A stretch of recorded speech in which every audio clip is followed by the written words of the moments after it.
জান্নাত থেকে একটা প্রাণী নিয়ে এসেছেন। তাফসীরকাররা বলেন এই প্রাণীটি খচ্চরের চাইতে একটু বড়, গাধার চাইতে ছোট। এমন একটি প্রাণী, যেই প্রাণীর ছিল দুইটা পাখা। এই প্রাণী এত দ্রুতগামী ছিল, তার একটা কদম যেখানে পড়তো আর মানুষের ফাঁকা জমিনে যত দূর দৃষ্টি যেত আরেকটা কদম সেই জায়গায় গিয়ে পড়তো। চ্যানেলটি সাবস্ক্রাইব করে আমাদের সঙ্গেই থাকুন। খানায় কাবার পাশেই প্রাণীটি বাঁধা ছিল, নাম ছিল বোরাক। নাম কি? বোরাক। রাসূলুল্লাহকে বলা হলো, ইয়া রাসূল, এই খানায় কাবার চত্বরে যে প্রাণী বাঁধা সেই প্রাণীতে আরোহণ করুন।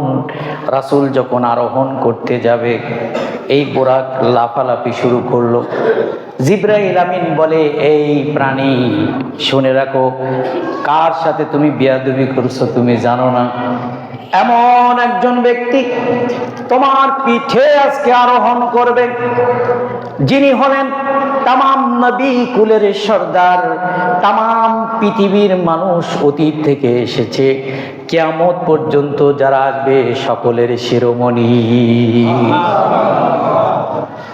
বোরাক থেমে গেল। রাসূলুল্লাহ উঠলেন। আল্লাহ বললেন, সুবহানাল্লাযী আসরা বিআবদিহি লাইলাম মিনাল মাসজিদিল হারাম। রওনা দিলেন রাসূলকে নিয়ে। রাতের ভ্রমণ শুরু হয়ে গেল।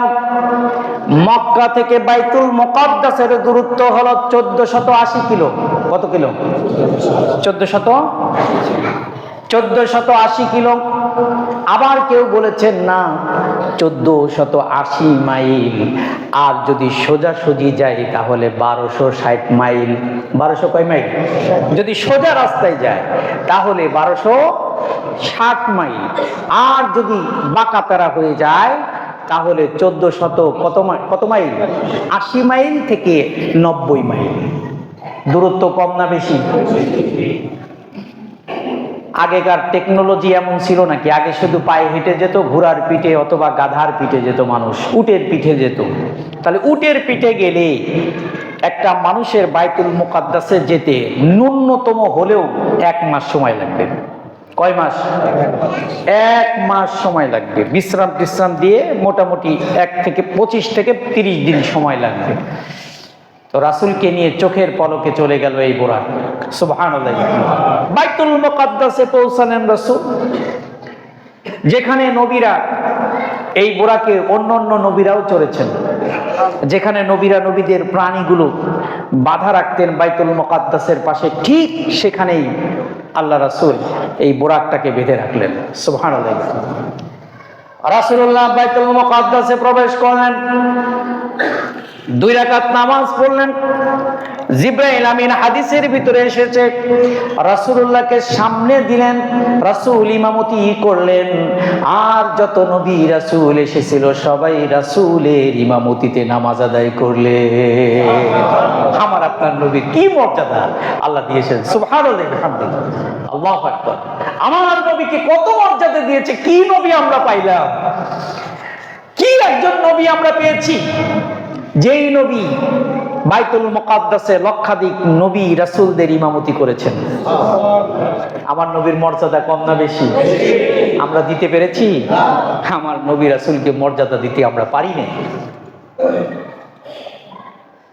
রাসূলুল্লাহর সামনে 3টা পাত্র উপস্থিত করা হোক।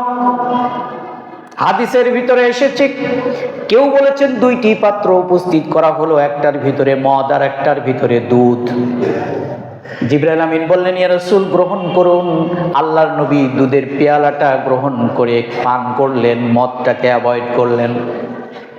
জিবরাইল আমিন বলেন, ইয়া রাসূলুল্লাহ, আজকে যদি আপনি দুধের পাত্র যদি পেয়ালা যদি পান না করে মদের পেয়ালা পান করতেন, আপনার উম্মত সবাই পথভ্রষ্ট হয়ে যেত।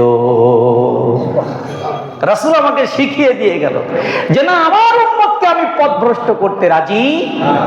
যে উম্মতের জন্য আরশে মুআল্লার খুঁটি ধরে রাসূল কাঁদবে, ইয়া উম্মতি বলে কাঁদবেন, যে উম্মতের জন্য কিয়ামতের